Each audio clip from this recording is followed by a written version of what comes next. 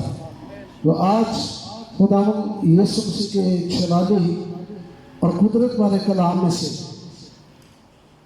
آج ہم خداوند خدا کے زندہ کلام میں سے جن کے پاس بائبل مقدس ہے وہ میرے ساتھ نکال سکتے ہیں. یشعیاء کی کتاب اور اس کا 5واں باب اور اس کی 13ویں آیت سے لے کر 15ویں آیت تک خداوند خدا کے کلام مقدس کا ہم مطالعہ کریں گے. اس سے پہلے میں آپ کو ایک بات بتانا چاہتا ہوں. آپ میں سے کتنے بیٹے پڑھے ہیں؟ جو پڑھ سکتے ہیں وہ کتنے ہیں؟ اب آپ خود اپنے طرف نگاہ کریں اور اپنے آپ کو دیکھ لیں کہ آپ سبھی دعا پر آئے ہیں، دعا کرنے کے لیے آئے ہیں اور خدا کے کلام کو سننے کے لیے آئے ہیں، لیکن آپ کے ہاتھ خالی ہیں. بائبل مقدس آپ کے پاس نہیں ہے. یہ بات اچھی نہیں ہے. جب آپ گھروں سے نکلیں آپ کے ماں باپ کو پتہ ہونا چاہیے کہ آپ میٹنگ پر جا رہے ہیں اور بائبل مقدس ضرور اپنے ساتھ لے کر آئیں، کیونکہ یہ خدا کا زندہ پاک کلام ہے اور اسی کے وسیلہ سے ہمیں زندگی ملتی ہے. تو آج کا خوبصورت مختصر سا پیغام ہے نوجوانوں کے نام،